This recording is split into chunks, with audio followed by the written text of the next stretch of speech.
저는 확신합니다.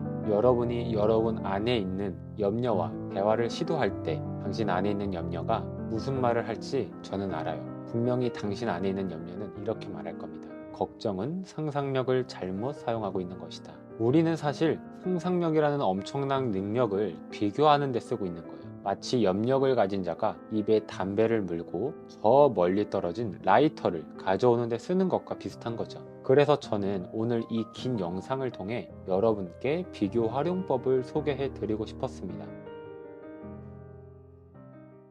앞으로 비교는 타인과 하지 말고 자신과 하세요. 5년 뒤, 10년 뒤에 성공에 있을 나하고 하세요. 이 작업을 또 미룬다면 당신은 당신의 성공을 또 미루는 것과 같습니다. 이 비교 활용법을 알 때 당신은 당신의 성공에 성큼 다가갈 수 있을 거예요. 비교를 시작하는 순간 우리는 그전에는 없던 걱정, 근심까지 모두 가져와서 염려를 시작합니다. 염려는 먼저 우리의 영혼을 상하게 만들어요. 영혼이 상하면 몸도 상하겠죠. 염려를 시작하게 되면 우리는 그 어떤 위로나 소망의 말을 듣지 않습니다. 귀를 닫고 날카롭게 반응해요. 이때 우리는 우리가 아닌 것처럼 행동을 합니다. 그 이유를 저는 이렇게 생각해요. 내가 아닌 내 안에 염려가 반응한 것이다. 내 몸과 마음을 지배하고 영혼을 갉아먹고 있는 염려가 반응한 거예요. 위로의 말, 소망의 말, 긍정의 말, 세상에 좋다고 하는 말을 다 들려준다 해도 우리는 듣지 않습니다.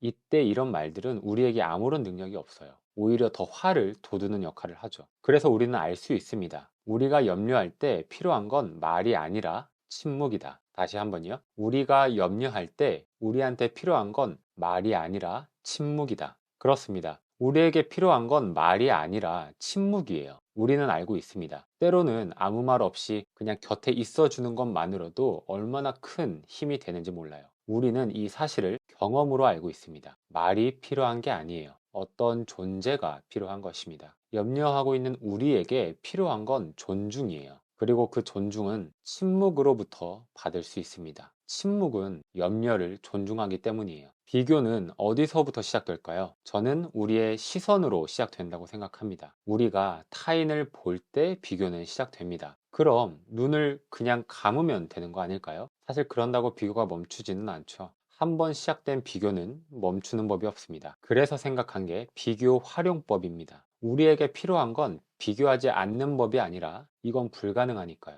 비교를 할 수밖에 없다면 비교를 활용하자고 생각을 한 겁니다. 침묵은 염려를 존중합니다. 우리가 침묵으로 내 안에 염려하는 나와 대화하는 것이 비교 활용법의 시작입니다. 우리가 우리의 염려와 대화한다면 이건 나 자신과 대화하는 상황에 있습니다. 염려는 우리에게 하고 싶은 말이 있는 거예요. 그리고 그 염려는 간절하게 자신의 말을 우리가 들어주기를 바랍니다. 그래서 우리는 이 염려의 말에 귀 기울여야 합니다. 이 염려는 바로 나입니다. 두 단계로 생각해 볼 수 있을 것 같아요. 그 비교 활용법 첫 번째 단계를 이번 영상에서 소개하려고 합니다. 비교 활용법 1단계입니다. 타인으로 향했던 시선을 나에게로 돌린다.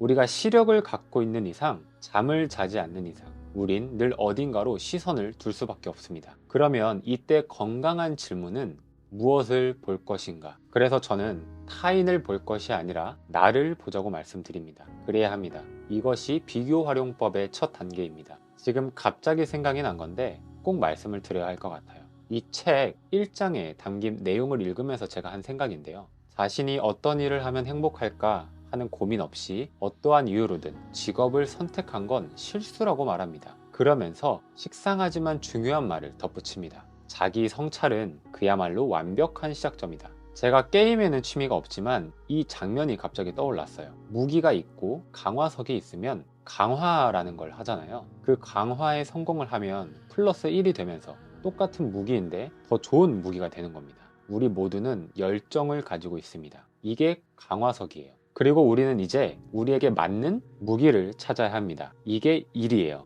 직업이라고 표현하지 않고 저는 일이라고 표현했습니다. 직업이 아니에요. 어떤 활동이라고 말하면 더 좋겠네요. 이 강화가 무조건 성공하는 건 아니죠. 실패할 경우도 있습니다. 우리가 이 강화에 성공하려면 그 완벽한 시작점이 제임스 리드는 자기 성찰이라고 말한 거예요. 저도 동의합니다.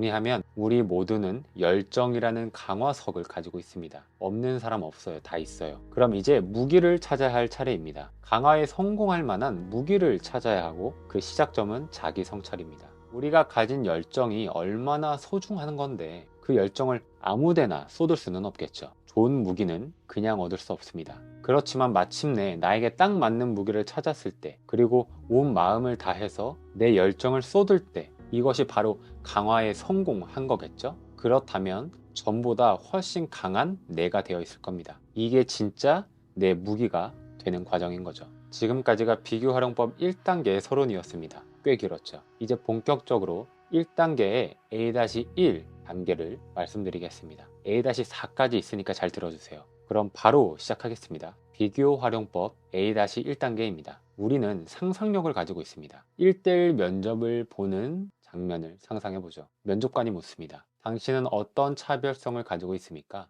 제가 답을 알려드릴 테니까 직접 대답해보세요. 면접관이 다시 묻습니다. 당신은 남들과 다른 어떤 차별성을 가지고 있나요? 네, 저는 이 세상에 단 하나뿐인 유일한 존재입니다. 차별이라고 하셨지만 저는 특별이라고 표현하고 싶습니다. 면접관님도 저만큼이나 특별한 사람입니다. 비교 활용법 A-2단계입니다. 이건 비교적 간단해요. 두 가지 자문을 하기만 하면 됩니다. 이 두 질문으로 나온 답이 여러분이 갖고 있는 열정을 태우기에 아깝지 않은 무기가 될 거라고 생각합니다. 첫 번째 질문입니다. 내가 돈을 받지 않아도 할 수 있는 활동은 뭐가 있을까? 여기는 한 가지 조건이 있는데요. 매일 해야 합니다. 두 번째 질문이요. 퇴근 시간이 지나도 자진해서 아무런 불편한 감정, 거리낌 없이 남아서 능동적으로 할 수 있는 활동은 무엇이 있을까요? 여기에도 한 가지 조건이 있습니다. 야근 수당이 묻지 않습니다. 이 두 가지 질문의 공통점을 딱 한 가지만 말한다면 돈에 상관없이 내가 기꺼이 좋아서 즐거워서 내가 그냥 하고 싶어서 나의 만족을 위해서 할 수 있는 활동이라는 거죠. 비교활용법 A-3단계입니다. 3단계는 조금 심화된 느낌이 있어요. 가치를 생각해야 합니다. 이것도 두 가지 자문으로 정리할 수 있습니다. 첫 번째 질문은 비교적 쉽게 답을 하실 수 있을 거예요. 그런데 두 번째 질문은 좀 어렵습니다. 어려운 만큼 중요한 질문이에요. 첫 번째 질문입니다. 이 활동이 개인적으로 내게 가치가 있다고 생각하는 이유는 무엇인가요? 두 번째 질문입니다. 공동체, 나아가 전 인류에게 내가 이 활동을 함으로 어떤 가치를 나눌 수 있을까요? 조금 다르게 표현을 하면 내가 이 활동을 하면서 공동체, 나아가 전 인류에게 나눌 수 있는 가치가 있다면 어떤 것이 있을까요? 이 두 가지 질문이 비교활용법 A-3단계입니다. A-4단계입니다. 이제 당신의 열정과 가치를 같이 생각해서 목표를 설정해야 합니다. 이번에는 예시만 좀 드릴게요. 이케아는 더 많은 이들에게 더 나은 일상을 창조하는 것이 목표라고 합니다. 부파는 더 오래, 더 건강하게, 더 행복하게 사는 삶이라고 합니다. 나이키는 전 세계 모든 운동선수들에게 영감과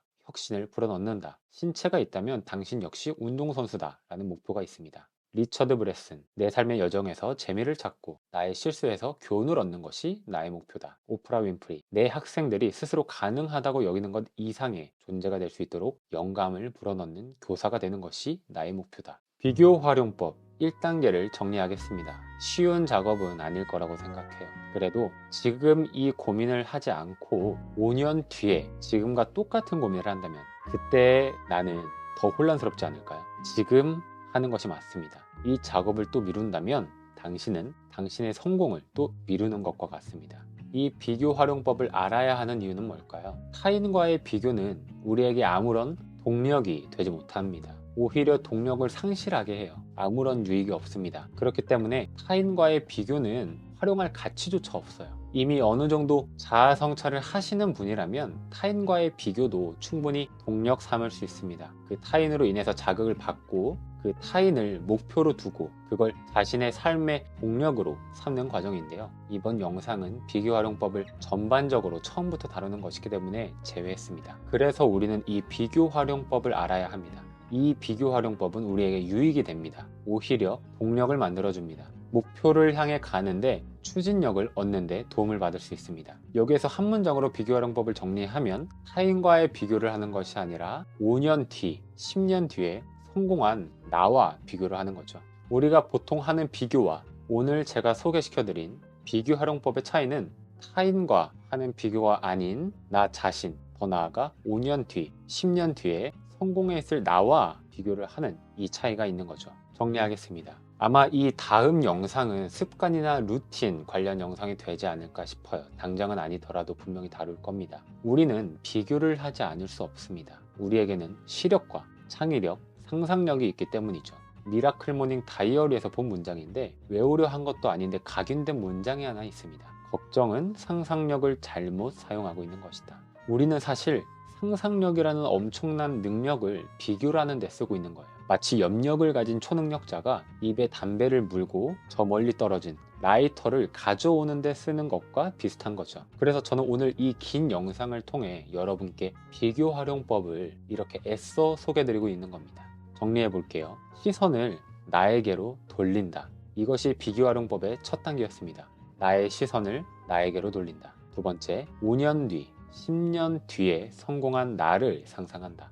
사실 이렇게 간단하게 말하면 비교 활용법을 완전히 이해하기는 어려울 겁니다. 제가 처음부터 이야기한 대로 천천히 들으시면 이해가 쉬울 거예요. 오늘은 한 10분만이라도 침묵함으로 나의 염려와 대화를 하면 어떨까요? 저는 확신합니다. 여러분 안에 있는 염려가 무슨 말을 할지 알아요. 저는 알고 있습니다. 분명히 당신이 침묵으로 당신 안에 있는 염려와 대화를 하려고 할 때 당신 안에 있는 염려는 분명히 이렇게 말할 거예요. 사실 나 염려하고 싶지 않아. 널 힘들게 하려는 의도도 없었어. 다만 나는 너가 내게 말을 걸어주기를 바랐어. 그래서 그랬어. 당신 안에 있는 당신의 염려가 당신의 관심을 기다렸다고 말하고 있습니다. 오늘은 정말 침묵으로 당신 안에 있는 염려와 대화를 해보세요. 감사합니다. 지금까지 옥상이 형이었습니다.